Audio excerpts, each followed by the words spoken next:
ये कहानी कबीर और उसके कॉलेज के दोस्त रोहन की है।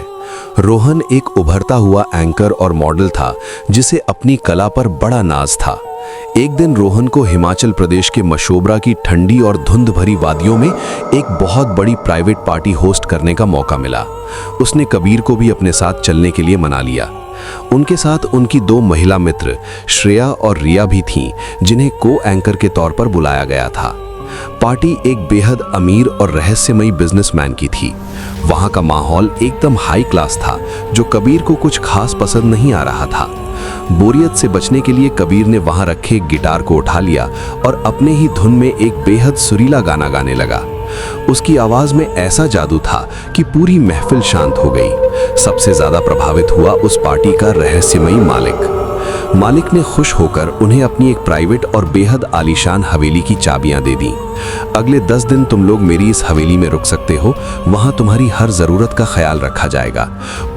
चारों दोस्त खुशी से झूम उठे। फ्री की लग्जरी किसे बुरी लगती है। जब वे उस हवेली पहुंचे तो वो जगह किसी हॉलीवुड हॉरर फिल्म के सेट जैसी लग रही थी। 3 मंजिला वो हवेली घने जंगलों के बीचों बीच थी।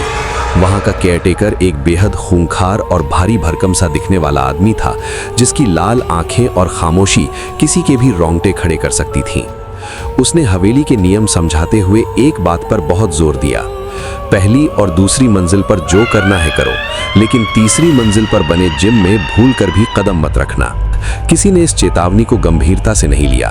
पहले दिन उन्होंने स्विमिंग पूल में जमकर मस्ती की। दूसरे दिन वे पूरा मशोबरा घूमने निकल गए। लेकिन जब वे शाम को थके हारे हवेली वापस लौटे तो उनके कमरों का नजारा देखकर उनके पैरों तले जमीन खिसक गई। उनके कमरों का सारा सामान बुरी तरह बिखरा हुआ था। कपड़े सूटकेस से निकालकर पूरे कमरे में ऐसे फेंके गए थे जैसे कोई पागलों की तरह कुछ ढूंढ रहा हो। सबसे अजीब बात थी फर्श पर पड़ी राख। कमरे में जगह जगह सिगरेट की राख और जली हुई तीलियां पड़ी थीं, जबकि उनमें से कोई भी सिगरेट नहीं पीता था। तभी रोहन की नजर सीढ़ियों की तरफ गई। उसने साफ देखा कि एक औरत की धुंधली सी परछाई तीसरी मंजिल की तरफ जा रही है। रोहन की तो सिट्टी पिट्टी गुम हो गई, लेकिन उसने हिम्मत करके कबीर को यह बात बताई। कबीर ने उसे समझाते हुए कहा कि शायद हवेली के किसी पालतू जानवर ने सामान बिखेरा होगा, पर रोहन जानता था कि कुत्ते सूटकेस की जिप खोलकर कपड़े बाहर नहीं निकाल सकते। उस रात लड़कियां ग्राउंड फ्लोर पर सो रही थीं और लड़के दूसरी मंजिल पर। रोहन डर के मारे शराब पीकर गहरी नींद में सो गया, लेकिन कबीर की आंखों से नींद कोसों दूर थी। रात के करीब 1:30 बज रहे होंगे। अचानक पूरे सन्नाटे को चीरते हुए तीसरी मंजिल से औरतों के एक साथ चीखने की दिल दहला देने वाली आवाजें आने लगीं। ऐसा लग रहा था जैसे उन्हें कोई भयानक दर्द दे रहा हो। तभी नीचे से श्रेया और रिया भागते हुए ऊपर आईं।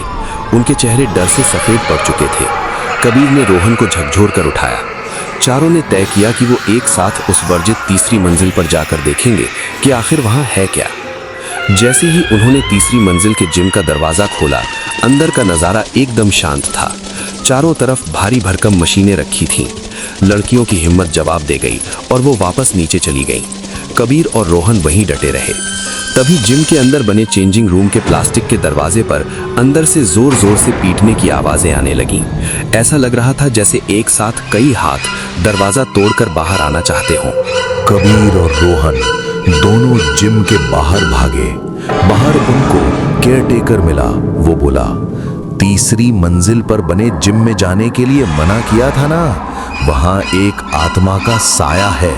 अब वो जाग गई और अब वो हम सबको नहीं छोड़ेगी। उसने बताया कि इस बंगले में मालिक की पहली बीवी रहती थी, पुष्पा। उसे एक दिन पता चला कि मालिक का किसी और औरत के साथ रिश्ता है और उसने जिम के कमरे में अपनी जान दे दी। तभी से उसकी आत्मा बदला लेना चाहती है।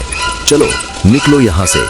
वो तीनों लड़कियों के कमरे में गए तो देखा श्रेया और रिया दोनों इंसान नहीं रही थी। वो बोली, तुमने मुझे आजाद कर दिया, अब तुम सब मरोगे। आज की रात तुम सब नहीं भाग सकते। वो तीनों भागे, लेकिन मैंशन का दरवाजा बंद था। वो मुड़े। श्रेया और रिया दोनों उनके सामने खड़ी थी। अब बच के कहां जाओगे? सब यही मारोगे मेरे सामने। सुबह के 6 बज चुके थे। सूरज की किरण खिड़की से श्रेया और रिया पे पड़ी। वो दोनों बेहोश हो गई।